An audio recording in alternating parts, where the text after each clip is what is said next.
Okay, so we're going to be digging into Google Slides and going over the basics of it to start with. We're going to throw in a few extra little pieces to it. And if you would like to go even deeper with it, we have resources we can supply you with that as well. For right now, we're going to look at creating them and inserting images and text and moving it around and layering those types of things to get you comfortable with using Google Slides. So initially, to create a Google Slide, you of course can go to your Google Drive and create it from there, just like all of the other um, Google products.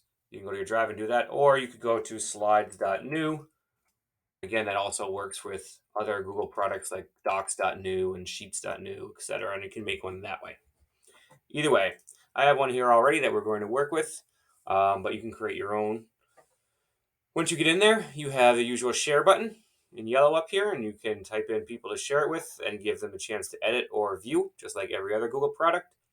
And you also, down below your slides, you have your speaker notes.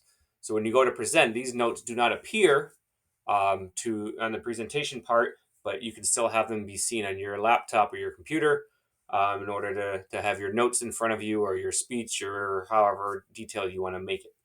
When you type in the speaker notes, it does not show up in every slide. If I write notes on this slide and I go to the next one, it does not show up there. It is unique to each slide. All right. So as we get going on this, there are a few things to note how to create in the Google Slide. First thing, of course, is creating your text. When you go to create your text, you can click this icon here, and then you can write in it. And then just like everything else, you can resize the box. If you resize too small, it will adjust the text. You can change that over here in these preferences. You can play around with that, though. It's a little bit different. But the usual way, because that's new, the usual way they could edit that is to click on the side of the box. Notice how if I click in the box and I have the blinking cursor and I go to increase the text or make it bold, it's not going to do anything to my text that I've already written. It's only going to do that from then on, from that cursor onwards. So if I want all of my text to change, I need to highlight it all, or if it's a big box of information, I'm going to select the edge of it, and I know I have the edge when I get this four cursor, right? Not that cursor, not the pointer, but the four arrow cursor. Now I've selected the edge. So now when I change it, it will change the whole text to whatever I would like. Of course, you've got your colors, you can change it, right? That's the text color. You can change the background if you want. You can change the font, right? If you want the whole box to have a border, you can change that. The border color to, and then the thickness of the border. So now you can have a border around it that way. And that's all right up here with these buttons. You can have the border be dashed instead, dotted.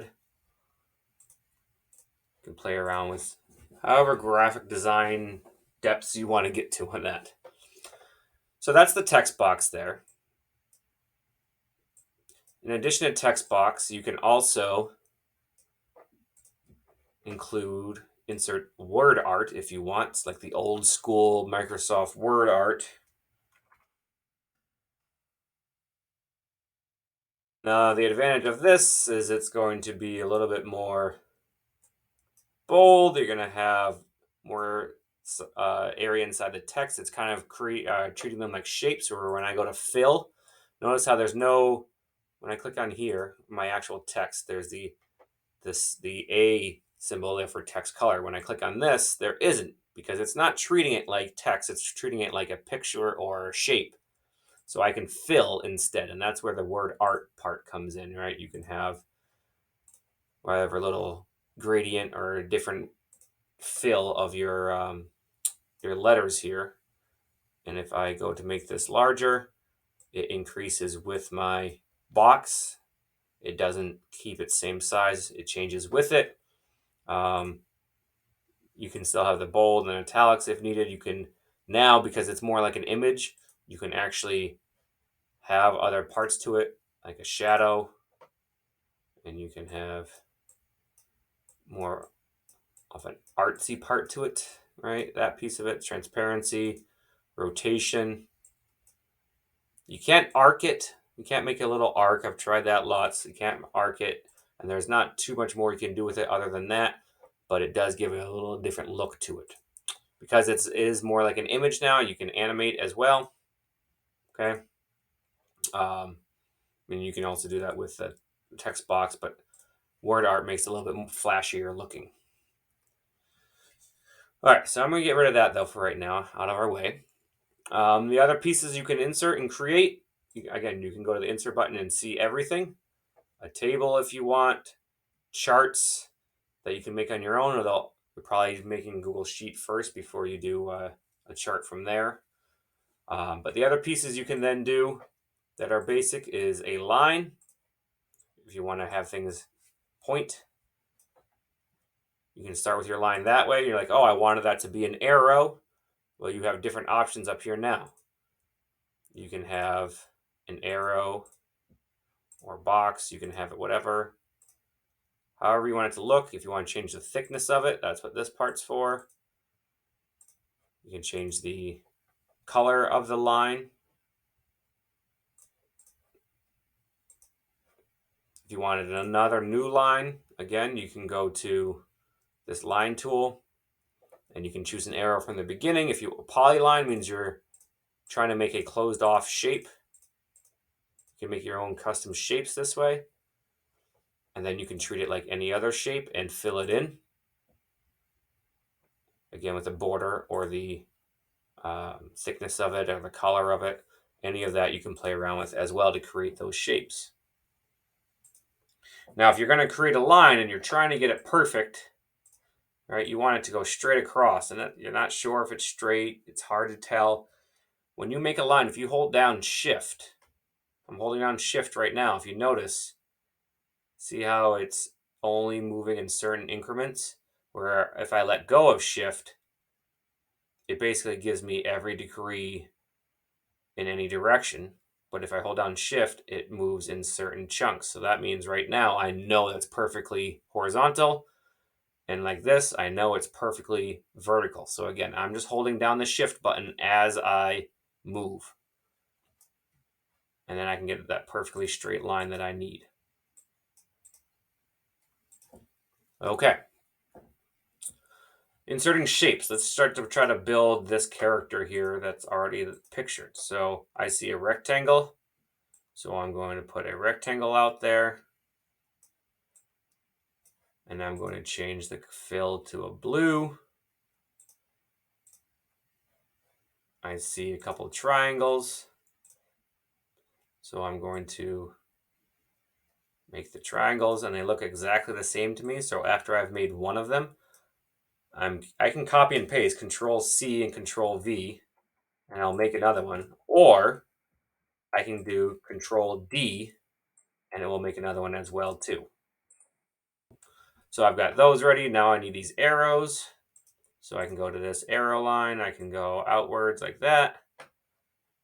And obviously that's too small compared to that one. So I'm going to change the size of it. I might even need to make that one a little bit bigger. All right, and stretch it out a little bit. And then I want the same exact one on the other side. I don't remember exactly what I did. I'm going to make a copy of this arrow. I'm going to drag it over here. And then I'm going to go to Arrange. This is a big one, to be able to arrange it differently. And then I'm going to rotate it. And I can rotate it 90-degree increments and have it turn. Or I can just have it flip completely horizontally. I want it to face the other way.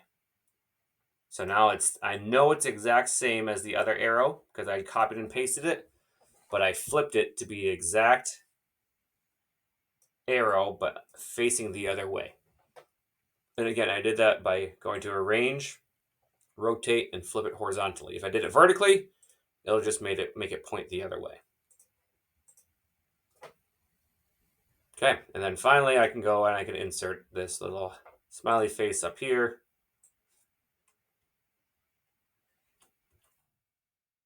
And another thing, when I'm making circles, I'm trying to make this circle, make it look perfect here. I do have the guides to help me, but they're kind of all over the place. I'm getting all kinds of information. Yet again, if I hold down shift as I drag this circle, it will keep it in proportion for me. So I can make a perfect circle that way. So again, holding down shift helps keeps things where they belong. And then it's a little bit up, and it is a yellowish tan tint there. Okay. All right. So I've almost got this here. However, this rectangle is in front of this face. When you create things on Google Slides, you create it and it layers in as you create them. Like this face was done last, so looks like it's on top, right?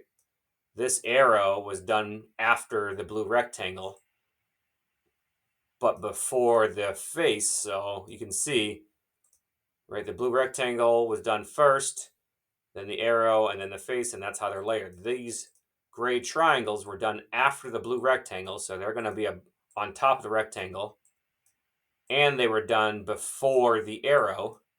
So you can see the arrow is covering the triangle, the triangle's covering the rectangle, right? They're all done in the order that they were created. It's like layering things on the wall, right? Layers of paint, layers of wallpaper. Whatever one goes on first gets partially masked by the next one and the next, etc. However, we can fix that in case you wanted it in a different order. See if I can reset all these quick enough. If you wanted that in a different order, it's like, I don't want this to be the top layer. I want to move it backwards. You can do that. If you go again to arrange, you're not going to rotate it now because I don't want it to spin. I want to change the order that it's in. So I could send this smiley face backwards, and it looks like nothing happened. Right? It didn't go behind the blue rectangle. It didn't go behind the gray triangle. But if you think, what was the last thing we did before the smiley face? It was the arrow. Right? The arrows are the last things that we did before the smiley face. So that means you can see now the arrow is on top of the smiley face because we said to send it backwards. So I could continue to do that because, as you saw, the smiley face is still in front of the triangle. If I say arrange and send backwards again, now it's behind this arrow because that was the second to last thing before that. If I arrange and send it backwards again, now it's behind that triangle. It's going one layer at a time. So you really have to think, what were the layers that you did and in what order? So you could continue to do that over and over and over again. But if I just want this blue rectangle in front of this face, and I don't care about all the other objects, I would rather just say, click on the blue rectangle and arrange and say, bring this all the way to the front. If I go layer by layer and bring forward and bring forward and bring forward, it might take a while. But if I click bring to the front, it will now become the top layer and cover everything, no matter what. That's the quickest way. I've seen in the past that causes some frustration when people try to layer things and they get hidden and they can't touch them, especially if they have an empty text box. If I draw a text box over this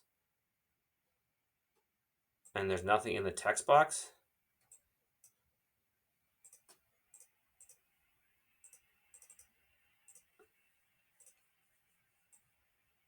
there we go. And there's nothing in the text box, and I go to try to move those shapes, I can't get to them now. Well, that's because I've got this invisible box over everything, and it won't let me do anything to them. It won't let me access them because this is the top layer. If I move this to the side, now I can get here.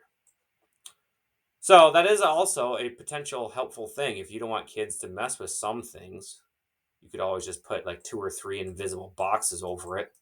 Because then if they do move one box, you've got another box underneath it and another one, and you've got it layered a bit for some protection. But there's other ways to do that too, and we'll talk about that later. Okay. But keep that in mind. That's a lot of frustration sometimes, that things are being hidden because they're not on the layer that you want them to be. Okay, next then. After I've got my guy made and I've got my text here, right? I don't want this text. If I move this text, I don't want it to be behind everything. So I'm going to say, let's arrange that and bring it all the way to the front. Now this is in front of everything. That's good. I don't want it down there right now. Let's say I do want it up here, but in case it gets moved, it won't get buried behind everything because it's on the top layer. So there's my information. And there's my picture. Now that I have this, I could link this text. I can go up here and highlight it and click insert a link. And I could link it to any website if I wanted to.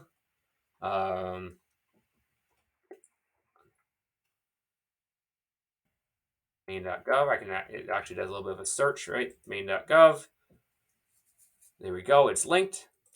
Or maybe instead of to a website, I want this. I can link this to any slide in my presentation. I can say when you click on that, go to a certain other slide. Now when we click on it, we go back to slide 2, which is up here. And that's how you can kind of bump people around in a presentation, like a choose your own adventure type scenario. Maybe it's some sort of options that they have, or they want to bounce around to their own particular slide. If you have groups assigned on the first page of your Google Slides, you can just make images with links to different slides, and they click their link, and then they can go to the slide that's been assigned to them. So those are those options as well. All right, so let's say we've got this guy, okay, and we want to copy him to another slide.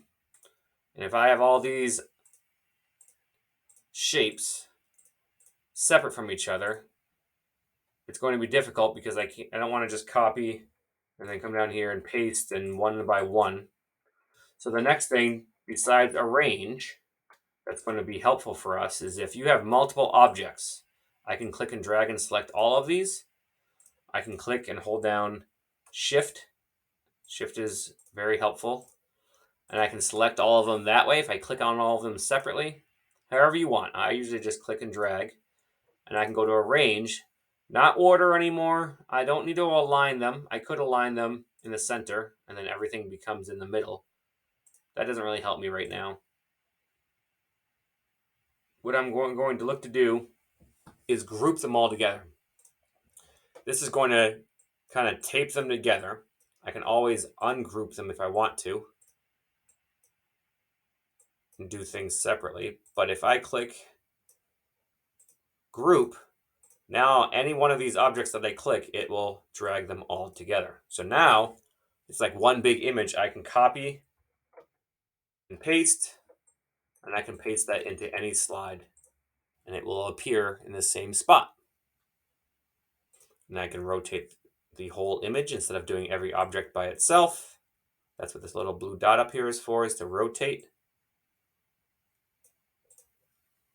Okay, I can resize everything. All of it's being treated like one big picture. All right, so speaking of pictures, the other piece you can do is you can insert images from your drive, from your own photos, website. You can take a picture right away, whatever you would like. So you can even search. So we can search here for images, as the instructions say. Let's do an image search, and let's do this one. So now I've got the image, and look, right, it's on top. It was the most recent thing that I put on here, so it's on top of the guy that I made. Right, we don't want that. We want it behind him. We'll fix that in a second. Okay, I can resize this. I can crop it. If I double click, it gives me these black bars, and then I can crop the image. Right, maybe I don't want the image as a rectangle. When I click on here, I look at this menu of options again. Right here, it has a mask image option. I can click on any one of these and have it turn into that shape that I click. So if I don't want it to be a rectangle anymore, I want it to have some curves on the edges, I can have it look like that. If I want it more circular, I can choose a circle, right? Oval in this case, but you could make it a circle. You can choose any one of these, and that's how it's going to mask this image in that shape. So it's nice for design purposes instead of having things boxy, right? A lot of times you see designs that like to be more rounded, and I could even change the roundness of it by this little diamond, this orange yellowish diamond here. I can change how rounded I want it by dragging that around.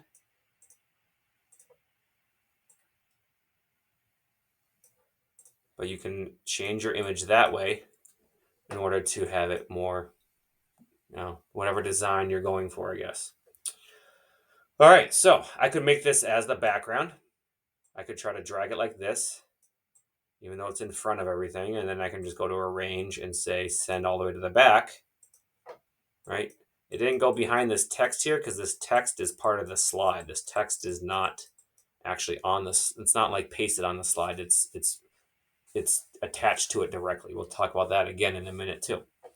But it's in front of, or it's behind this guy right here because we sent it to the back. So now this guy looks like he's in the picture. Okay. So you could do it that way, but again, if you want this beach to be the background, people can still click and drag that, and you don't want them to move things around. So instead of just inserting a picture, if you click background, you can change it to directly anything you want, and it will make that the background itself. That was the one we used. So now it becomes the permanent background. You can't click and move it. It's pasted on there. Nothing's behind it. It can't get hidden, right? It's painted on instead of just taped on. So that works out perfectly. Now we can have our picture or our image or our object on top of the background, and it fits in perfectly. Besides images, you can also insert videos. So if I knew an exact YouTube that I wanted, I could search. I could use search for it. I could paste the YouTube link in. I could go to my drive and insert a video.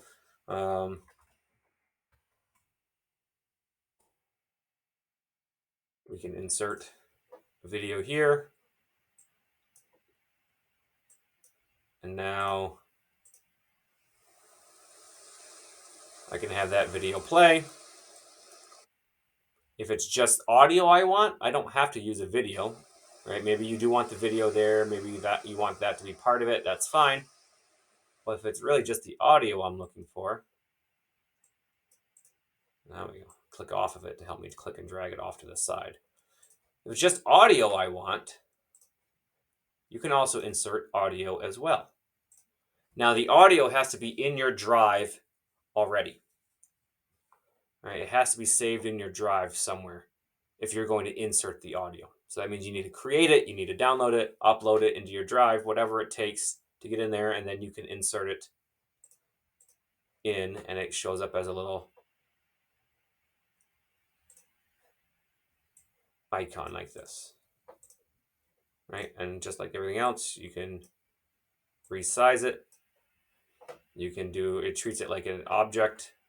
You can have that blur, the drop shadow piece to it. However you want to format it, you can. But it's on there now, and when you go to click on it, hey everybody, Hourglass here. It'll play. So you can have the audio already in your Google Drive somewhere, or, and this is an extra piece here, we'll touch more on this later, there is an extension called Mote, M-O-T-E, that you can get, Mote. And when you get that and sign up for it, it also links with your Google Slides, and you get this little icon right here. And if you click that, yes, we're going to allow it. It's going to take me through all of this to log in again, I guess.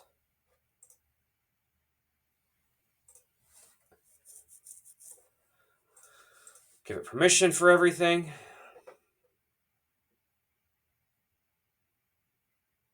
Okay.